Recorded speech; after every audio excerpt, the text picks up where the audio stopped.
Nice to see you. Oh man, good to see you. Look at this, just like the old days. I know. Well, these are the future good old days. That's what I'm saying. What are you saying? Are you with that? Loving it. It's good, isn't it? Cheers. Thanks for driving in all that way this morning. Well, do you know what? I came up last night. Oh, did and you? I woke up, thought, I'm exhausted. And then I went outside. Yeah. And just because I'm used to waking up to birdsong. I'm course you are. completely overstimulated. Look, it's a really is. glorious It's morning a stunning day. London. Thanks for your new show, man. Oh, loving it. How does it feel to be part of the gang? Well, it's brilliant to be here at Virgin Towers. Yeah. Cheers. Alex James, 6 till 8. What a playlist you had on Sunday. Great stories as well. Primal Scream, Blur. You played some Blur. You have some history with Blur. Sway, Pulp, Paul Weller, Travis, Baby Bird, The Verve, James, Supergrass, Lightning Seeds, Blue Turn, Stone Roses. Well, it's really just going back into that glorious time. Yeah. In the mid-90s, when it seemed everyone was in a band and music really, really, really mattered. And actually, it's a generation ago now. It's as far back in time as they go back to the future. You know, That's what it is. It's a long time ago. But it all started because I had a problem to solve at Festival. You know, it's my day job now. Yeah. Organising a festival, and you're someone who understands that.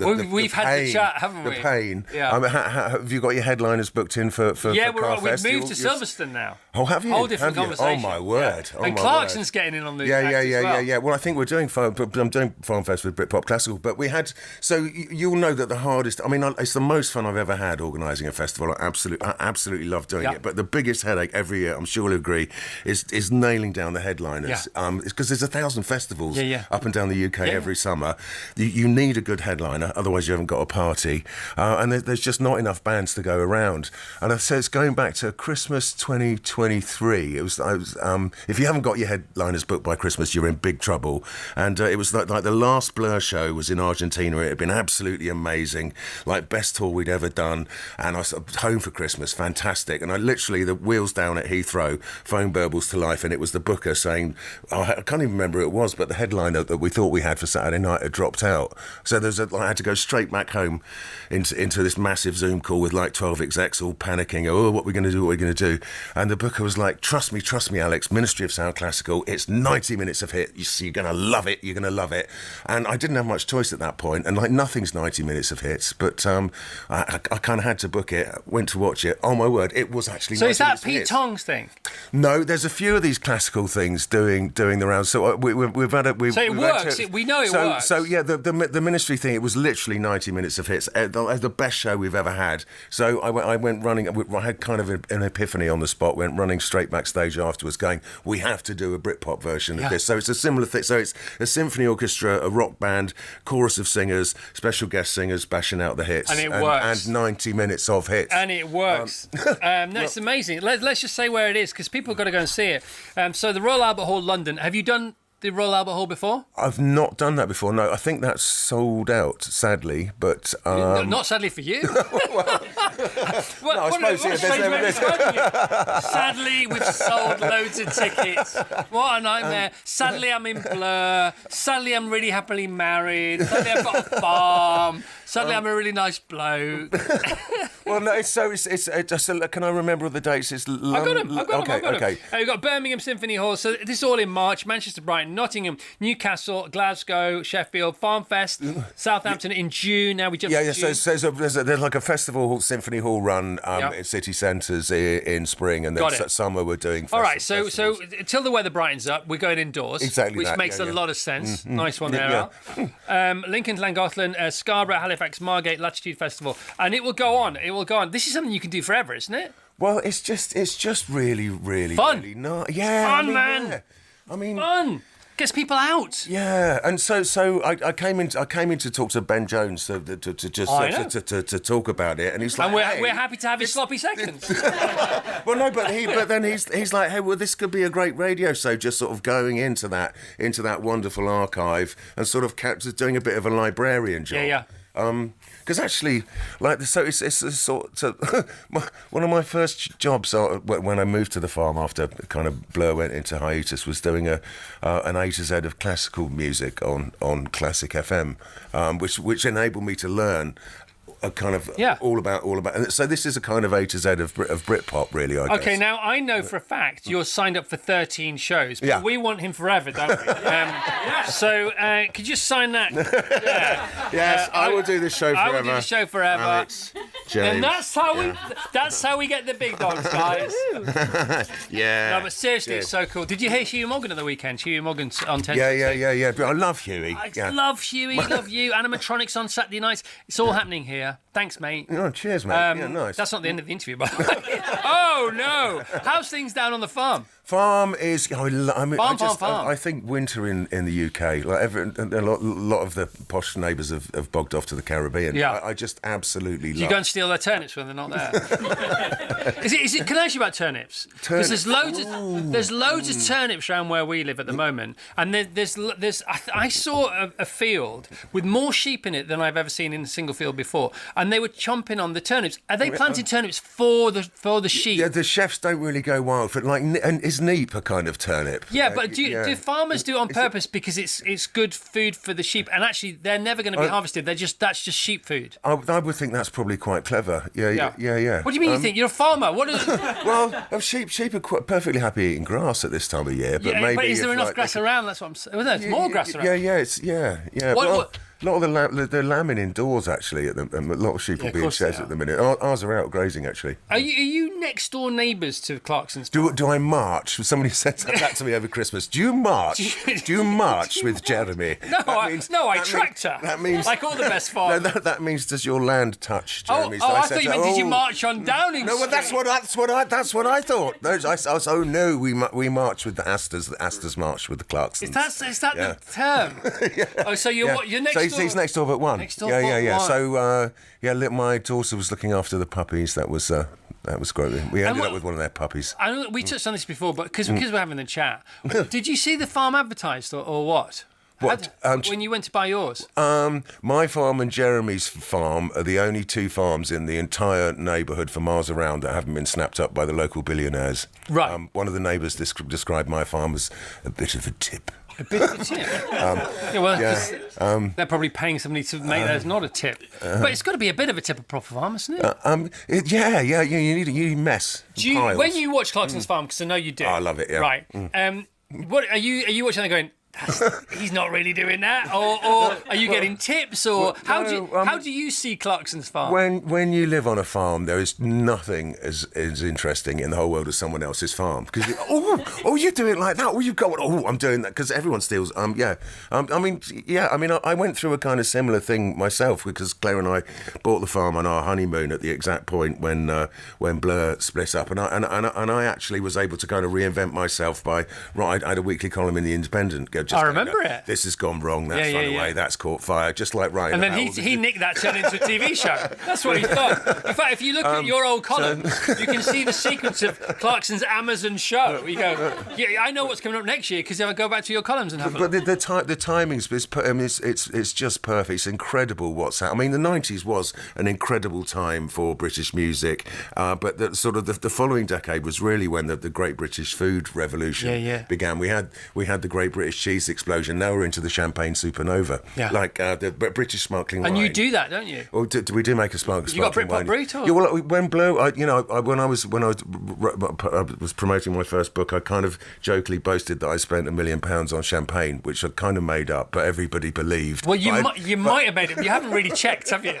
Well, I reckon you're too scared. I thought I'd wasted all that money, but it turns out I was just doing research and so can you claim it back? Well, give it a go. It should be tasty. It's so funny, isn't it? Because everybody was banging on about Britpop a lot last year because of the Oasis tour. And they said to me in January, February, what are you going to do because of TFI? I said, I'm not going to do anything. I'm not because you can't sort of hijack Oasis's party. And by the way, good luck with that, right? But it's funny because this year, now that they've sort of opened the curtains again, this all feels very natural. We haven't done this on purpose. This would have been wrong last year, but it feels more right this year. Yeah. And do you feel like now, as from your point of view, from Blur's point of view, from Suede's point of view, from Cass' point of view, from Richard Ashcroft's point of view, that there is not enough water under the bridge because it's not a condition, but there's the right amount of water under the bridge for us to go again? Or is it that conscious, or should we let it be more organic than that? I think what surprised me about the Blur show, Blur did a run of shows back in 2023 was just how many kids there were there. Like a whole new generation has discovered this music because they're just not making bands anymore. You know, bands are a very, very special thing, and I think a big one these days is like bigger than ever before. But you can't really be in an indie band anymore. You can't live in a transit van and play in little venues. Well, not right now, but maybe that tide will turn. Do you think? I really because if it's hope cool, so. they'll want to do it. Well, music doesn't really get better or worse. It just kind of reflects the time. I mean, my kids all make music, but they kind of not in bands. You don't need a bass player anymore. Your phone will do you a drum part and a bass line. Yeah. Why did you choose bass player there? Is that because one other person is potentially one of the golden sort of partner, or a mighty headache and a nightmare, because it's tough enough dealing with yourself, isn't it? Let alone with other people. But just the way that music is made has changed. You know, there was something just really joyous about making a racket with your mates. Oh, rock and roll! Oh my God! It was the musical God. That's a sign, or was it just Campbell banging into the desk with his camera? I'm going to go for the former. Wow. Yeah, I think the way I talk about this in what was that about? Ghosty, rock and roll ghost. Yeah. I talk about this in the show. The way that the recording studios have changed and over the years, and you go in a studio now, it's one bloke with a computer and a mouse kind of clicking us. It's like that's dentistry. What they would have said. You know, that's what they. Yes. That's what Sun Studios would have said about the Fairlight or the DX7 in the 80s. 100%. Yeah. It's always us. Yeah. One of my favourite affirmations or phrases or whatever mantras is, you know, history doesn't repeat. Human nature does. So maybe it's time to go again. I mean, I got twins, 7-year-old, Boo and Wat. Boo got a drum kit for Christmas, not a toy one, but hope you got a big house, a repurposed one. No, we don't mind it. We don't mind it. We love it. Give it a few months. No, we're fine with it. Says Alex from Blur.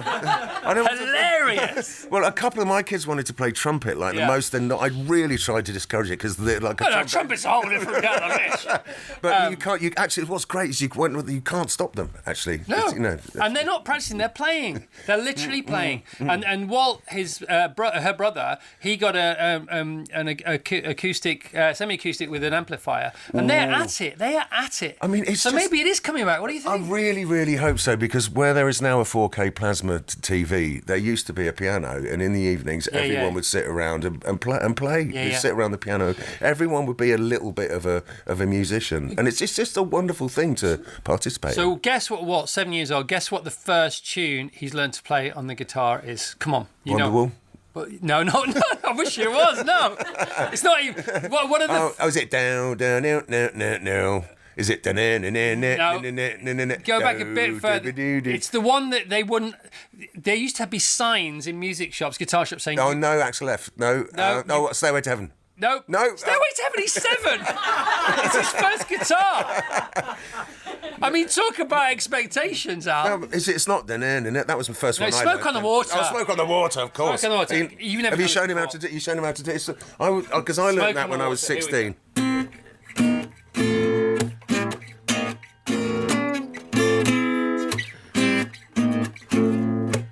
Worst rendition of Smoke on the Water It's not in tune. I've ever heard. Nice guitar. Nice guitar. It's all one finger. Can we talk about? But anyone could have. It's such. That's what I love about.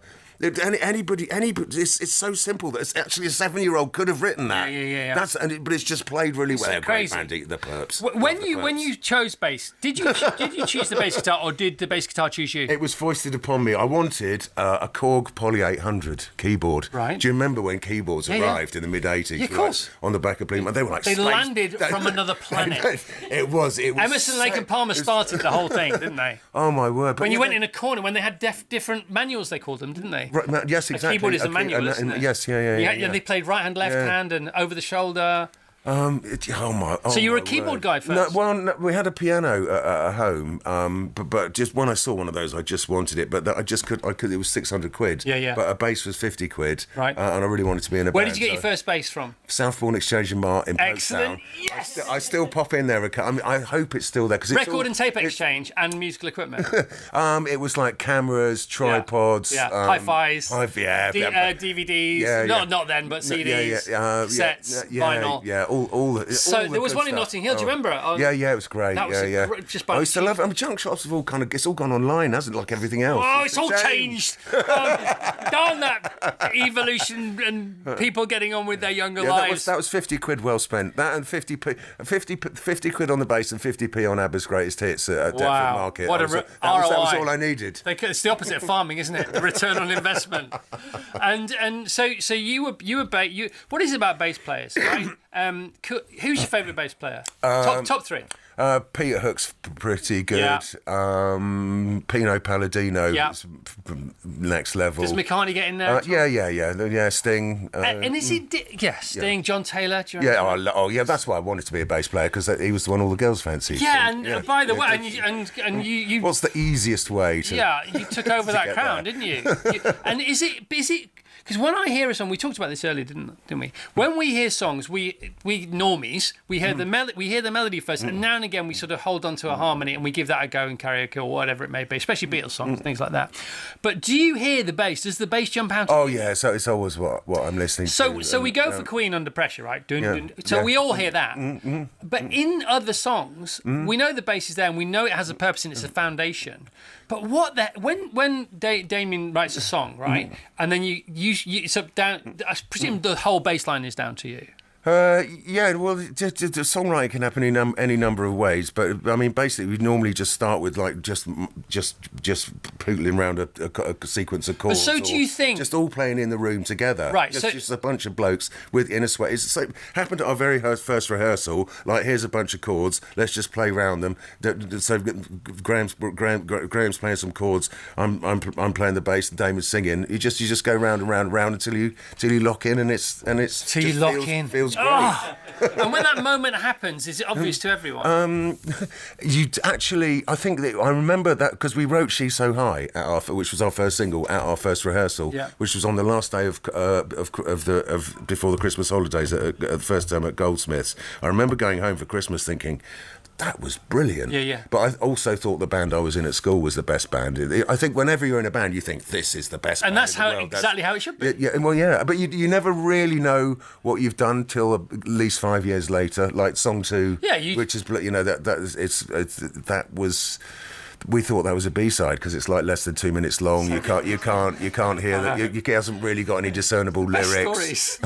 She's So High, song 2. Yeah, clunk. I mean, that was literally done in 15 minutes. We kind of forgotten we'd done it. We were waiting for a bit of gear to turn up. Yeah, like just playing around. No, that's musical gear. Yeah. It was what we were waiting for. It was an eventide harmonizer. Just wanted to clarify. You put through this. It puts the vocals in tune. Oh my gosh! Oh, wow.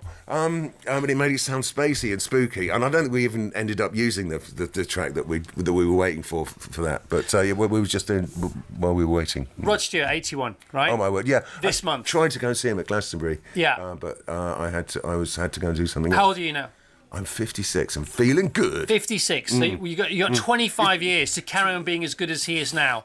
Come on. He, McCartney, Springsteen, they have rewritten the way the longevity of live music.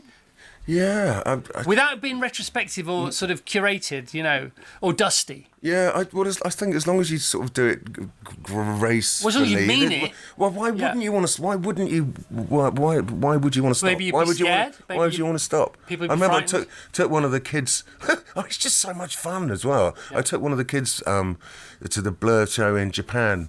Last time out, and about halfway through he said, "Dad, how are we ever going to go on holiday again after this? Because it's just like too much fun." Yeah. So So what was your answer? We'll see. We'll see. Yeah. Well, Brit Pop Classical, I guess. Yeah, Yeah, of course. Of course. And let's give it another years. mention. By the way, we're not over. We're not done yet. Brit Pop Classical. I didn't say how you can get tickets. BritPopClassical.com. 16 dates so far. I got a feeling in my water, my rock and roll water, that there are going to be further dates. So you're indoors in March if you want to go. London, Birmingham, Manchester, Brighton, Nottingham, Newcastle, Glasgow, Sheffield. Concert halls, that kind of vibe. It's really cool. Really sort of symphony, classical orchestra friendly. It's a symphony orchestra, right down to the tubular bells and the harp. And presumably people don't sit down. They start sat down or sitting down or. Well, we've done one show. This tour was all booked on the back of one show at Festival, and it just the audience participation just escalated and escalated. Yeah. You kind of break it down into suites. So you start off with like a heritage suite, quick blast of Beatles, Who, Kinks, Bowie, T-Rex, just like where it all came from. Just like wake people up. Then the lights go down, and then the orchestra goes into this huge crescendo, and it's Tier 5 Friday Riverboat song. Honestly, you will cry. You will cry. I'm crying inside now. It's trying to hold back the tears. I mean, that was So and they just go to this huge crescendo, and boom, we're off to the races. So there's a kind of like a feel good suite, and then and you break it down, and then then we give the orchestra a bit of a space to shine. So they do Creep by Radio. It's amazing. In the rehearsal, because you never know if something's going to work until you actually do it. So I managed to get to get backers. You get one rehearsal. So I was absolutely cacking it when I walked into I tripped over the tubular bells, fell into the harp, and there's a huge room full of musicians. Like, I've got to hold this all down. I love that. But they go down like dominoes. If that happened in an orchestra, which would be the last row of dominoes? Who would they be? Who's at the back? The timps. So the timps mucking about. That's how it works, isn't it? Yes, it must be. Yes, it must be. Yeah. I mean, the great thing now is you you used to need like 20 first violins, 20 seconds, but now you can actually turn them up. You can turn them up now. I love it. Mick Kaminsky has got a lot of chances for. Do you remember Mick Kaminsky, Violinsky? Mick Kaminsky, Violinsky. Yeah, Mick Kaminsky used to be he was the electric violin player in ELO. Yeah. Oh yes, Mick Kaminsky, and of course on. his real name Mick Kaminsky, so his spin-off band was called Violinsky. And the last electric violin we had in here was, I think, the Waterboys. Which is pretty much off the chain as well. Amazing. BritPopClassical.com for all this. So you did it once, and you just knew. Did you know it worked? Yeah. So by the time we got to the sing-along suite, it was 70% audience, 30%. It's. I think when you give people that familiarity, there's levels. And you can't turn the audience down. No, it was. But everyone was crying. It was just so because I mean all this. I mean, we had sort of production. What are we going to play? And after sort of 3 production meetings, we got it down to like 4 hours of hits that we absolutely had. There's just endless riches. So all the songs that we do, they sound. They give you goosebumps just playing them on acoustic guitar and singing. So when you add the orchestra and the band and the singers, and it's a full-on production as well, lights, lasers, and I was told not to call them fireworks because the neighbours don't like fireworks. But and they're not. They're not fireworks. The pyros. Alex has lost his mind. They're barely a candle and a box of matches. Bring him in, Frank, if you don't mind. Thank you so much. Frank can't believe he works on this show. He's like, I thought that was Liam Gallagher. I know. Oh, don't tell him. Did you hear that earlier on? Oh my God. No. Oh, he's going to be unbearable now you've said that. All right, Alex James. Danny says, hi team. Here's Ronald watching Alex James live on the big screen. He loves the bassist. Oodles of love. There you go. That's us on their telly today. Oh, nice doggy. Isn't that great? It looks like a sheep, actually. Simon says, Monica's the team. Here's our Rex watching on TV. Lots of animals watching the show. Oh. I don't know if they count in the ratings. Is it a Rex? Where's the Rex? Is it Rex? We've got a Rex. This is Rex here, look. Oh, a Rex. It's Rex's POV. I thought it meant a Rex cat, because we have a Rex cat. What, is Rex a species of... Yes, it's a hairless, kind of spooky-looking cat. Chantel in Hartlepool, working from home today and enjoying watching you all and loving the chat with Alex. There they are watching us. Do you know 70% of people stream stuff on their telly now? I didn't know that. Look, we're looking good on. Look at this. It's really colourful, isn't it? Yeah. I'm looking a bit round-shouldered. I've got some posture out. Judy from Melton Mowbray. It's wonderful. The TV option is working now, but I'm so captivated watching Alex and Chris that I'm not getting on with my normal morning. Welcome to the 90s. We didn't get getting with anything normal for like 5 years. I say that about 5 years. Oh dear. Because I had this theory. I'm reverse engineering, joining the dots backwards. That a decade doesn't really know what it is till it's halfway through. Yeah. Did you get that vibe? I was going to till the end, actually looking. But looking back now, doing the analysis. Yeah. Blimey. Because but Blur had a false start, didn't they? You had a hit, then it was all done. Well, Well, that's kind of when Britpop started. We went to America for a 13-week tour. Everyone thought we were from Manchester because that was where all the music was Did you roll with coming that? from. Sharp. Do you know what? I actually didn't mean it. No, it was really. But we arrived like the day that Nevermind came out. Right. So American alternative music, which had been like faintly ridiculous up until that point, suddenly had a look, a sound, a front man, a hero. So we were surplus to requirement. And I think we'd never really travelled that much before. I think when we got home, there was a kind of more sort of deliberate. There was a deliberate attempt to kind of make more British influenced British music. And so the second time around, within a couple of years, was it? Did you think we've got to grab hold of this now? Well, so actually, the record company actually came down to Modern Life is Rubbish, which was arguably the kind of first Britpop record. Yeah. The record company came down halfway through recording. I was in the middle of doing a bass part, and they were like, "Stop, British pop, you're mad. British pop's not going to work." British pop. But if you drop the issue, it'll work. That's certainly. And actually, the first show that we did to launch that album, what was the Hibernian? You're right. It was a kind of. It was a back to basic. We were back to zero. We launched at the Working Men's Club next to the studio, the Hibernian Club in Fulham, with the Salvation Army supporting. It didn't get reviewed in any of the music papers. Crazy, like if there's one thing that's worse than a bad review, it's no review. No review. Yeah. Please talk about us. And it actually all kicked off in Sweden before it did, in Europe before it did back here.